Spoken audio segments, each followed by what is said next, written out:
देखिए जो इस शोभा यात्रा से बहुत सारे ऐसे सामाजिक कार्यकर्ता हैं जिनको वास्तव में सिर्फ और सिर्फ इससे कोई मायने नहीं रखता है कि आपकी शोभा यात्रा किसकी है।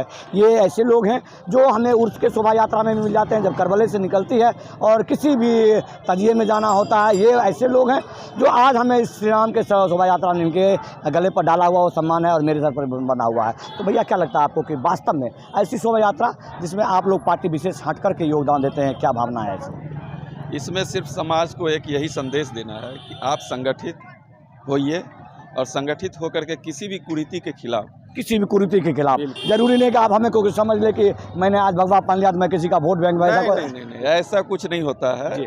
हिंदू होना या किसी धर्म को मानना अपने एक श्रद्धा और विश्वास की बात है। सभी पार्टियों में सभी के धर्म के लोग होते हैं, सभी जात के, मतलब ऐसी कोई विशेष भावना नहीं है। भावना सिर्फ है कि किसी भी यात्रा में जो धर्म के प्रति है और उल्लास है पर्व का, उसको सफल बनाना है। मानवता या धर्म कोई भी चीज़ यही सिखाता है कि आप किसी भी इंसान की मदद कीजिए, या कोई कुरीति हो रही है या कोई आपको गलत अत्याचार दिख रहा है तो उसके खिलाफ में आवाज़ उठाइए। अच्छा, आवाज़ आप तभी उठा सकते हैं जब आप ऐसे लोग जैसे मतलब आप तलवार लेके चलते हैं, लड़वारी करते हैं, तो ऐसा नहीं लगता कि कुछ लोग जो लोग कि उनको डर लगा, तो ये भी तो गलत है ना? देखिए, ये डरने की बात नहीं है। मान लीजिए कि शस्त्र जो है हम लोगों के धर्म में सभी देवी देवताओं के हाथों में दिखाया जाता है, तो इसका मतलब ये नहीं कि जो भक्त पूजा कर रहे हैं उन पर वो प्रहार कर रहे हैं। मतलब कोई इसके लिए प्रशासन की मुस्तैदी बहुत ज़्यादा यहाँ पर है।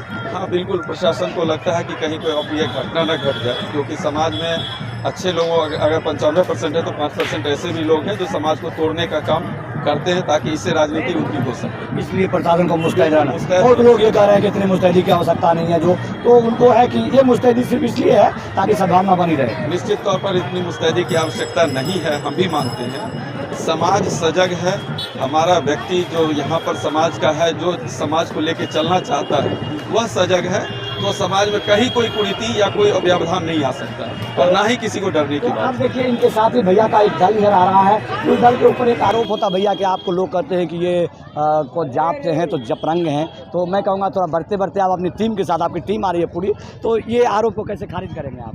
देखिए, जपरंग, बजरंग, विश्व हिंदू परिषद, इस सभी संगठन से सब आ जाओ, इस सभी संगठन से कहीं से कोई भी हम लोगों का कोई दूरी या वैमनस्यता नहीं। हमारा एक उद्देश्य है कि समाज की सुरक्षा, समाज में कुरीति और व्यवस्था के खिलाफ हमारे पूरी टीम हमेशा निरंतर लड़ते रहती है। समाधान हमारा उद्देश्य है, समस्या उद्देश्य नहीं है।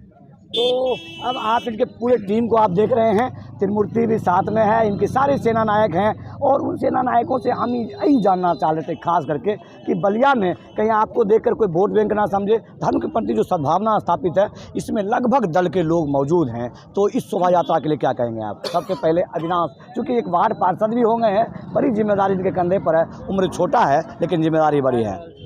जी, यह जो अभी शोभा यात्रा है, यह रामनवमी के शुभ अवसर पर है, इसीलिए किसी पॉलिटिक्स से जोड़ने की कोई ज़रूरत नहीं, और किसी भी दल का आदमी यहाँ नहीं है। यहाँ सभी लोग आए हैं, वो सिर्फ रामनवमी के अवसर पर यह शोभा यात्रा निकाला गया, उसमें आए हुए हैं। तो प्रशासन का बहुत आला लश्कर, एकदम लाव लश्कर पूरे प्रशासन अपनी काम कर रही है, उनका सुरक्षा करना उनका काम है। उनको दहशत तो नहीं है कि बलिया से लोगों को? देखिए, बलिया में दहशत का कोई बात नहीं, ऐसा शोभा यात्रा सैकड़ों निकला है, कहीं पर कोई विवाद या कुछ ऐसा चीज़ अभी तक देखने को नहीं मिला है, तो ऐसा उम्मीद रहेगा ऐसा कभी होगा भी नहीं, और शांति से पूरे मार्च सफल होगा। तो इनका क्रांतिकारी नेता सुमित यादव जी हैं। सुमित यादव जी पट्टे बांधते हैं हमेशा, और पट्टा का रंग ऐसा है कि आरोप लगना लाजमी है, इसलिए इन पर आरोप लगता है कि ये जपरंग से हैं, बजरंग से हैं। ये इन आरोपों को आप पहले कैसे खारिज करेंगे? देखिए, लोगों का काम है बोलना, हमारा काम है लोगों का सेवा करना। लोगों का काम है बोलना, मतलब वो बोलते रहेंगे, लेकिन जो सच है, जो सच है, ऐसा माहौल कब आएगा कि बलिया में जिस भी धर्म के लोगों को मन हो, जब भी मन हो शोभा यात्रा निकाले, जब भी मन हो बारात निकाले, किसी का कोई अड़चन ना हो, किसी डर ना हो, कोई शांति सभा नहीं हो, शांति, ऐसा माहौल कब बनेगा बलिया में?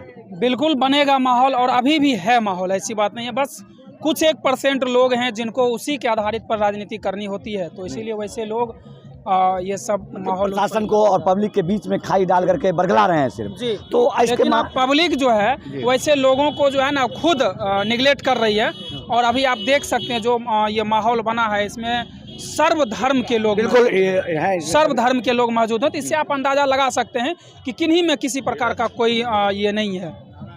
तो जो गंगा जमुनी तहजीब जिसे कहते हैं उसका प्रमाण दे रहे हैं आपको सुमित जी।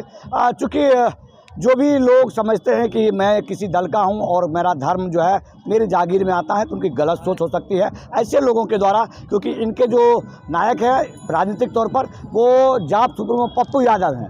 तो पप्पू यादव हैं तो उसके आधार पर आप समझ सकते हैं कि कहाँ गठबंधन होता है, कहाँ दल होता है, तो ये कहना लाजमी नहीं होगा। लेकिन बलिया के लिए कुछ संदेश युवा आपको फॉलो बहुत ज़्यादा करते हैं। मैं एक ही चीज़ कहूँगा सारे युवाओं से कि किसी भी गलत जो राह पकड़ाते हैं राजनीतिक दल के लोग उसमें ना जाएं। जो सही होता है हमेशा उसके साथ चलें।